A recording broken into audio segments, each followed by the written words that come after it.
D1 baseball puts 3 Sunbelt teams in their midseason bracketology. It's Locked On Sunbelt.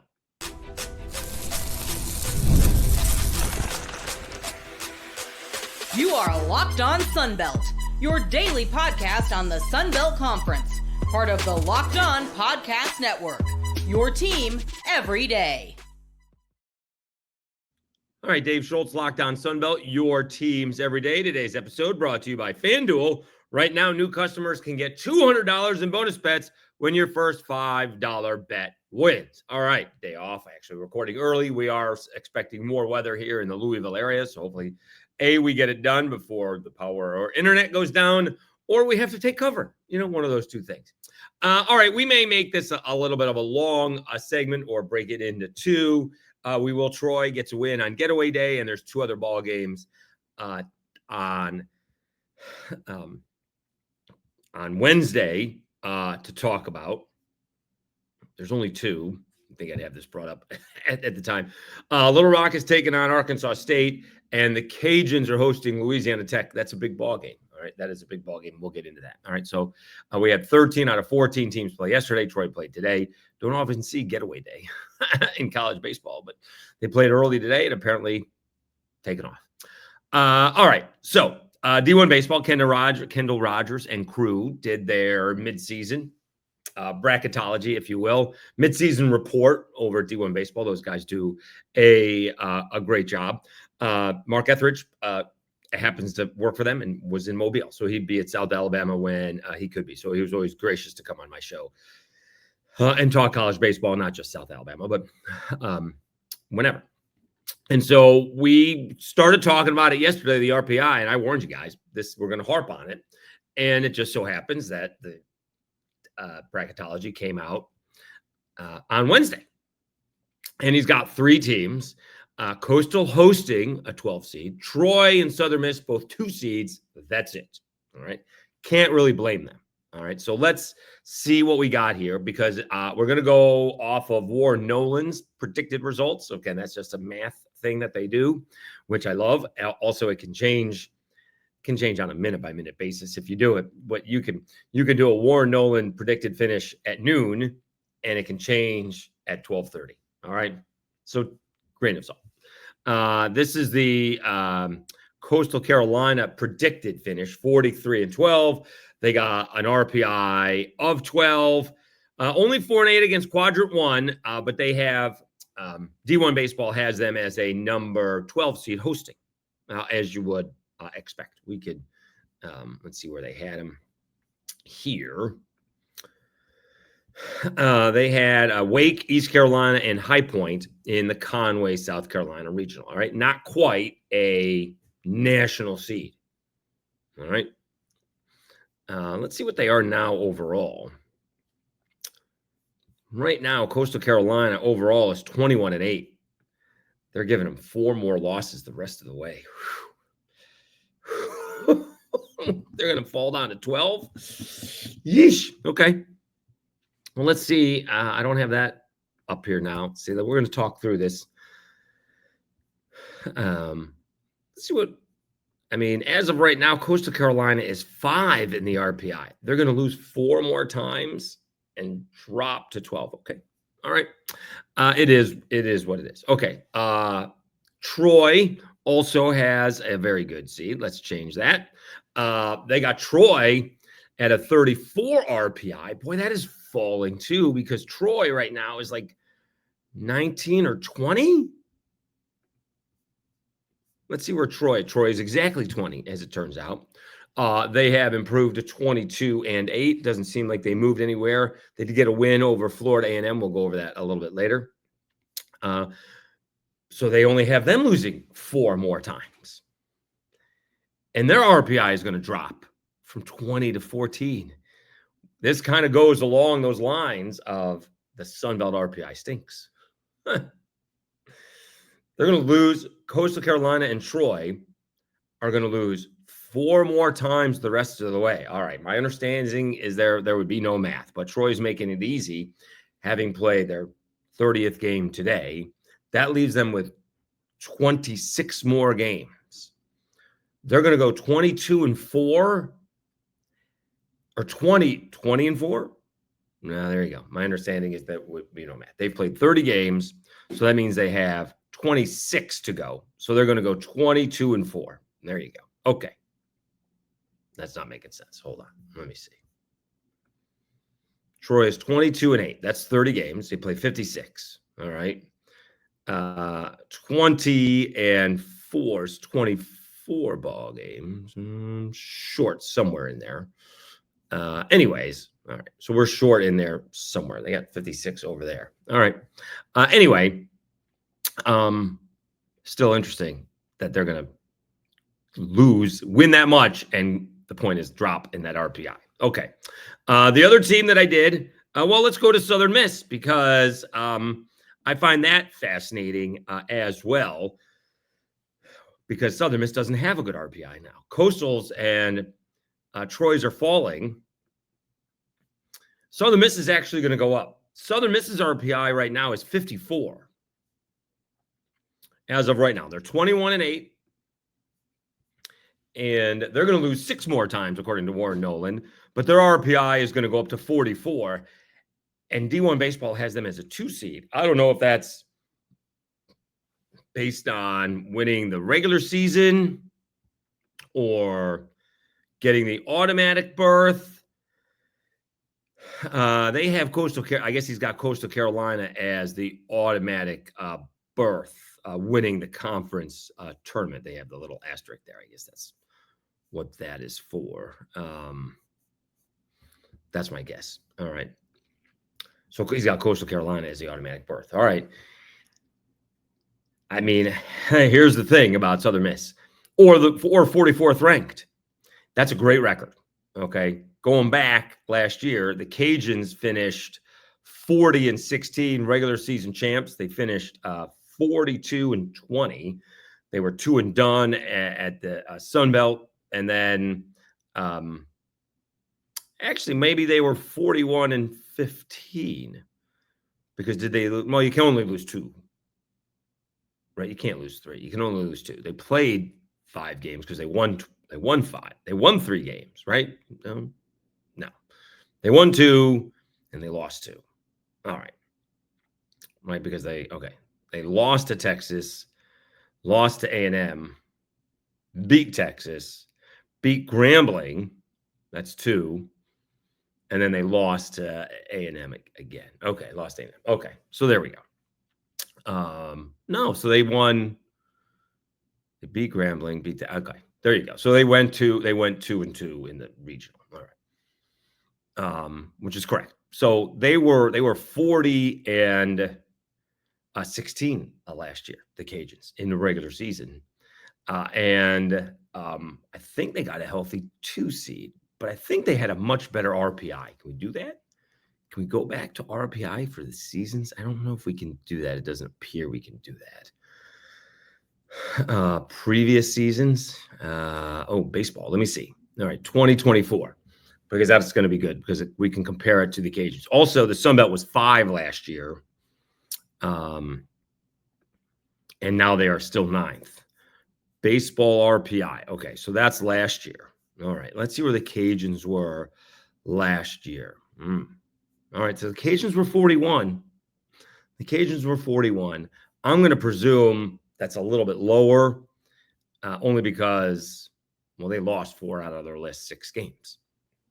I don't know where they were when they got into the tournament. All right. So I'm just saying that 44. The point of this conversation is that 44 is really risky if you're asking me. And D1 Baseball has Southern Miss as a 2 seed. I think 44 is very risky for a Sunbelt team. All right. That's what I think. Now, if they win the regular season, it doesn't matter. All right. If they're the regular season champs, they'll definitely get in, I think. But to see Troy and Coastal only lose 4 more games apiece and have their RPI go down, that's not great. All right. So we have 2 more teams that may have a legit shot, maybe not, of getting in. Things would have to turn around, at least for one of them, dramatically. And of course, somebody could get hot and win the Sunbelt Conference tournament, right? Georgia State has a good record, does not have a great RPI. We're talking about Cajuns and Georgia Southern. We'll get to the Troy ball game here and maybe preview a little bit as well for the rest of the day. But I did want to go over this because it did come out and we can start looking at it. I told you I was going to harp on it. I find this stuff fascinating. I don't know if you guys do. But we will do that after I tell you about 5 Hour Energy.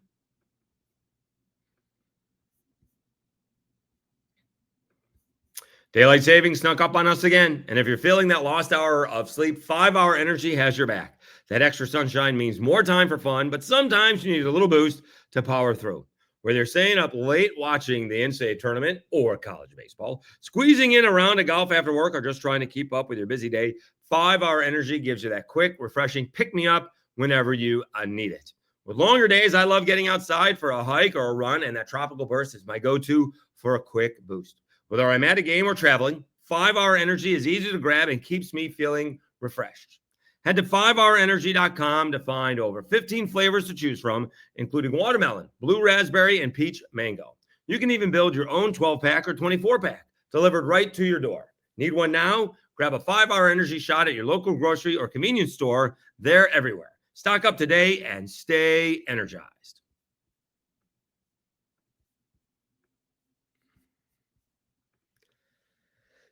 All right, Dave Schultz, Lockdown Sunbelt, your teams every day.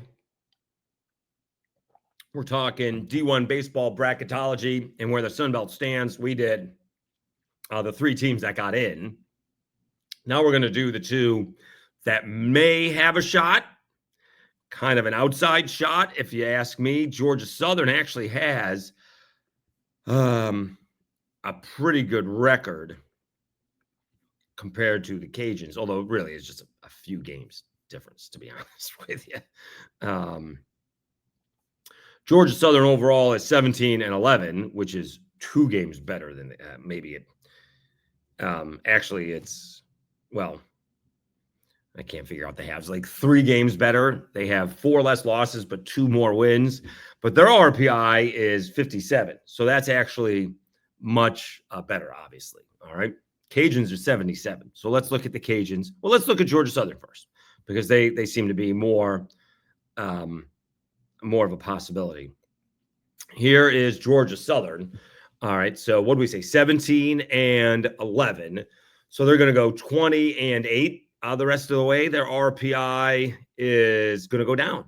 So that's 3 out of the 4 teams in the Sunbelt that's going to go down, not helping their way to get in. All right. That would make sense a little bit at 20-8, their RPI going down compared to the Troys and the Coastals that are going to lose a grand total of 4 times over the next 7 weeks. Seems ridiculous, but okay. You can see what Georgia Southern is doing there.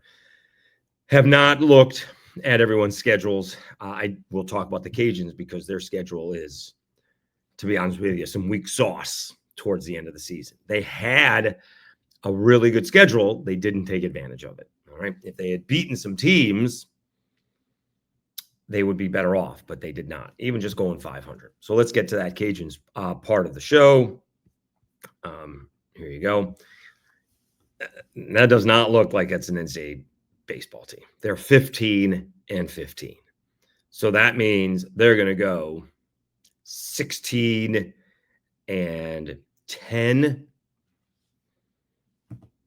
Now you're not getting in without a conference championship. Okay. Again, they do not have a difficult schedule the rest of the way. I think we talked about it a little yesterday, but it is Texas State's coming in. Certainly take 2 out of 3 from them, although the Bobcats with a huge win over Texas yesterday. Also, someone in the comments did mention that they beat A&M when A&M was number 1. Turns out A&M is not any good, and I think they got banged up a little bit, but A&M's like in the 100s in RPI. So Texas State's coming in, and then there's like ULM and ODU and Arkansas State. Georgia Southern's in there. Georgia State is in there. They finish up at home against Arkansas State, I think. But the hardest series is Southern Miss. They don't have a very difficult schedule left. And you have these midweek games that don't mean anything. They do. someone got into my on my Twitter feed and said they're going to sweep all these. They're going to sweep A-State, and they're going to take 2 out of 3 from everybody else. I go, well, that's still 6 more losses. That's 21. All right, that's 21 losses plus midweek. I'm not sure that's getting you in. So, not to mention, the Cajuns got to turn things around. They're 15-15. That's the thing. Are they all of a sudden going to become great? And you can count me in on this. Wow, the Cajuns have won 10 out of 11. And we actually did this for JMU. And you guys are the best about this because I think I mentioned this before. I'm so consumed with what I'm going to say. Sometimes I forget what I did say, although I do the Brockmeyer, I told you so stuff. I mentioned more than a couple of times that JMU was going to have that huge winning streak. They missed out on it with a loss to Texas State, which made everybody, well, got me some views anyways, but made everybody a 4-way tie for first in the Sunbelt basketball portion of the show. But we'll take this down. But it was weak sauce because they weren't playing anybody. And then when they did, they lost on the road. And then they were one and done in the conference tournament and they didn't play very well in that conference tournament game. And that's what happens. So the Cajuns could go on a little run here, right? I mean, that have they won 5 in a row? They lost to LSU. They have at least won 4 in a row. So what happens all of a sudden if they win 5 in a row and 8 in a row? Oh my God, the Cajuns have won 8 in a row. Haven't beaten anybody, which at this point junction doesn't really matter. You just got to accumulate the wins. But all of a sudden, well, the Cajuns have won, 20 out of 22. Can they go into Southern Miss and take 2 out of 3 and then whoops, they lose 2 out of 3 or get swept? Oh, they haven't beaten anybody. They picked on the ODUs, the ULMs, the not so great teams. Now they do have to, now they get Georgia Southern at home in Lafayette, and they have to go to Georgia State. I'm interested to see how those 2 series goes. Again, we'll see if Georgia State is a little bit of a fraud. They took care of South Alabama, and Georgia Southern's kind of been on a little bit of a roller coaster, right? They kind of got swept, had a good series against Georgia State. So we'll see. I'm not sure what to make out of Georgia Southern. They're usually pretty good, and right now they are pretty good. But they seem to have a much better chance of getting to the NCAA tournament than the Cajuns do right now. And I don't think the rankings went up at all.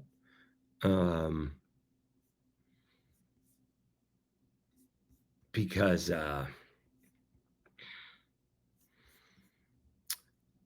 that win last night. But again, we had that huge Texas State beating Texas. And again, just as big, if not bigger, is Marshall holding off Eastern Kentucky. I'm telling you. Where's Louisiana Tech, by the way? Is Louisiana Tech right by the Cajuns? I think we went over that a little bit last night, right? Let's see. Where's Louisiana Tech? I thought they're right by the Cajuns. Well,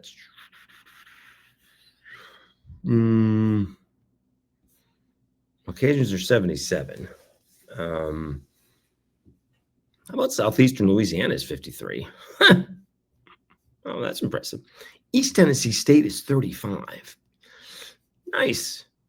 On a side note, where's my guy? I haven't played anybody yet. Northeastern is kind of lurking. My guy, Mike Glavin, 19-8. They're only 5-7 in the Coastal Athletic. They got Campbell this week, but they have been playing very, very well. I do not see Louisiana Tech. I do not know why. I don't see Louisiana Tech. Did I miss them? No. Anyway, it's just not a game that you can afford to lose because they may not be very good. We can go to this schedule. Oh, goodness. Now I must have missed them. Oh, no. Louisiana Tech is 148. So they must have an awful schedule because they're 17-12. They got an RPI of 148, but they're 17-12. They actually have a better record than the Cajuns. All right. So there you have it. Cajuns, Georgia Southern on the outside looking in right now. Coastal hosting, according to D1 Baseball, and Troy and Southern Miss, number 2 seeds. Boy, if you're Southern Miss, as a G5 guy, and I know some people don't think there's G5 in college baseball, there is. Sorry, start hosting some national, start becoming a national seed more often, and then we'll say there's no G5, but there's G5 in college baseball. Start becoming national seeds, and we'll eliminate that. Anyways, as a guy who roots for G5s, I would want to be in the top 40. I'd much rather be closer to 35 than 45. I get it. Thank you, Captain Obvious, but I would not want to roll the dice without a regular season championship. If I am in the top 45, if I am, I know 40 wins things get you in, but we shall see. All right, let's take a time out. We'll talk about Troy's win and the midweek game. We'll start to look ahead of this weekend's matchups. We can do that after I tell you about FanDuel.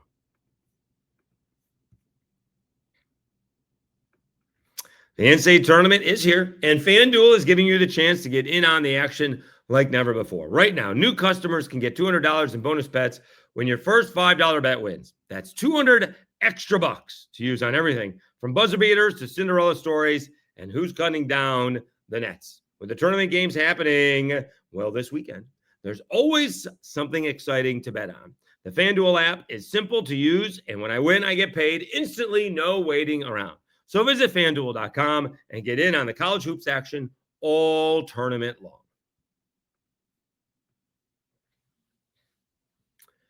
All right, Dave Schultz, Locked On Sunbelt. Your teams every day. I guess a little kids matinee, noon Central Time. I thought Barry McKnight may have had a date and couldn't make the ball game tonight at their usual, 6 o'clock or so start time. So they had a noon game. We used to do that in minor league baseball all the time, have kids games or business person specials. In Reading, PA, they actually had a third shift. They did have, I don't know what kind of mills they had in Reading, PA. I guess it could be steel mills. I don't know what kind of mills they had, but they would have the third shifters get off of work and come to the games. And these games were at 9 a.m. in the morning, and they filled them up. They did a great job. Chuck Domino. I don't know if he's still working Reading or not, but they were big time. So good job by Troy. Let's see if we have the I had it up here. I don't know if we got the amount of people that were there today. It was a run rule game, 13-3 over Florida A&M.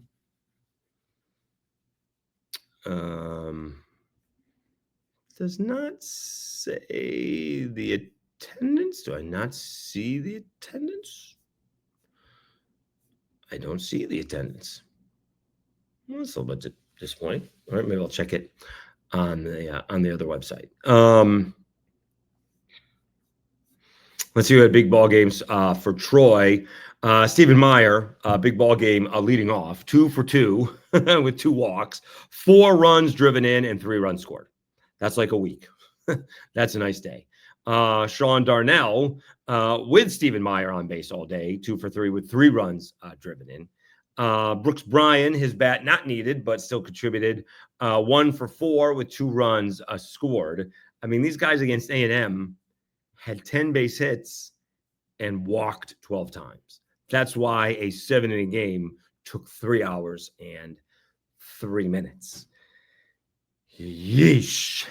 And Troy improves to 22-8. Florida A&M drops to 14 and 15. Again, Cajuns taking on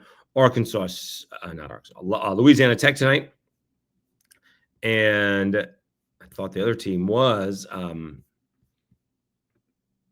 Arkansas State. Let me see. It is Little Rock and Arkansas State. All right, that game is in Jonesboro. All right, to look ahead to Friday's action. We'll do more of this tomorrow, although we may have to do it Friday morning. I do have a little tiny event, which I may or may not discuss, but that's okay. Southern Miss is at Marshall. All right, that's happening. That is in Huntington. Coastal Carolina hosting Arkansas State. Old Dominion hosting Troy. Old Dominion has a sneaky RPI. They must have a very tough schedule.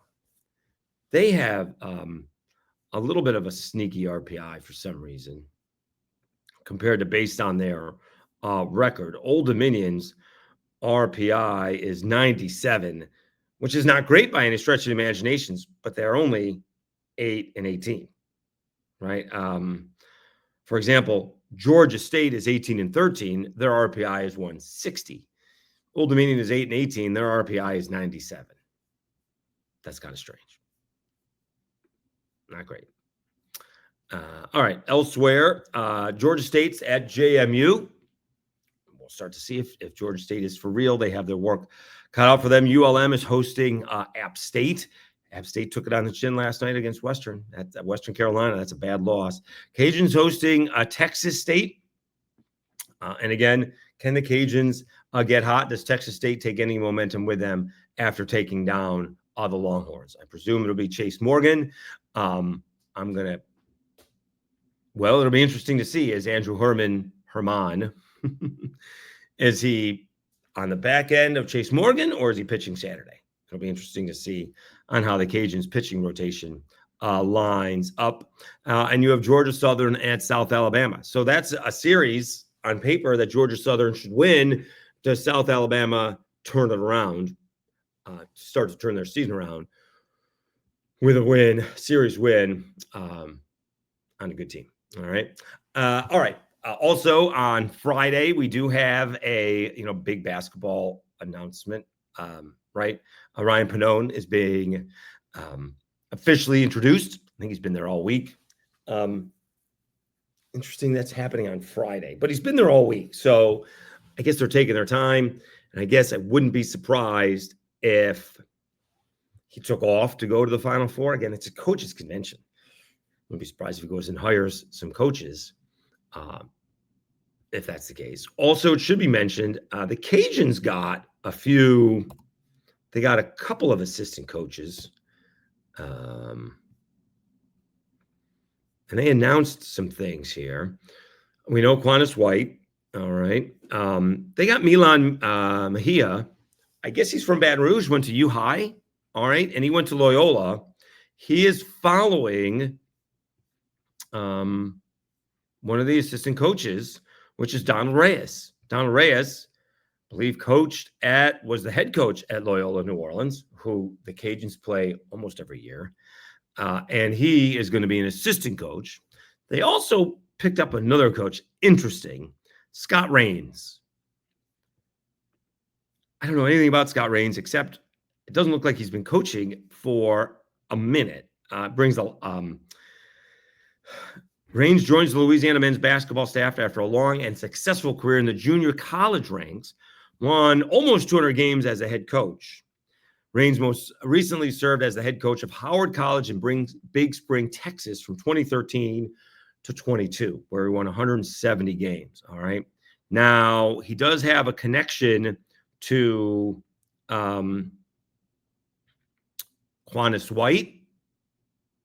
He got his first collegiate head coaching job at Midland College in Texas, winning 28 games and was assistant coach from 99-01. There, Rains coached Quantus White before finishing his eligibility at Oklahoma. All right. Also, Rains spent time in Norman before moving to Midland. He was director of operations at Oklahoma under Calvin Sampson. So there is a little familiarity with him. All right. Also, it should be mentioned, one of the first guys I covered, Elfred Payton, going into the Ragin Cajuns Hall of Fame. So good for him. All right. Congratulations to all involved. All right. So we'll talk more about the baseball. We'll see what happens with the Cajuns against Louisiana Tech. All right. We may do, we'll see if we're still up when that game ends, if I have power or internet at night or not. We're expecting a line of storms to come through here. It's 7:15. We're expecting it here in about a half an hour. So we'll see if we survive. Please, everybody, be safe. And I will be in lovely central New York, weather permitting, Thursday, Friday, and Saturday. We'll be back Sunday. All right. So we'll be back for Monday's episode back here in Louisville. All right. Thanks again for tuning in. Appreciate all the support you've been watching and listening to Locked On Sunbelt, your teams every day.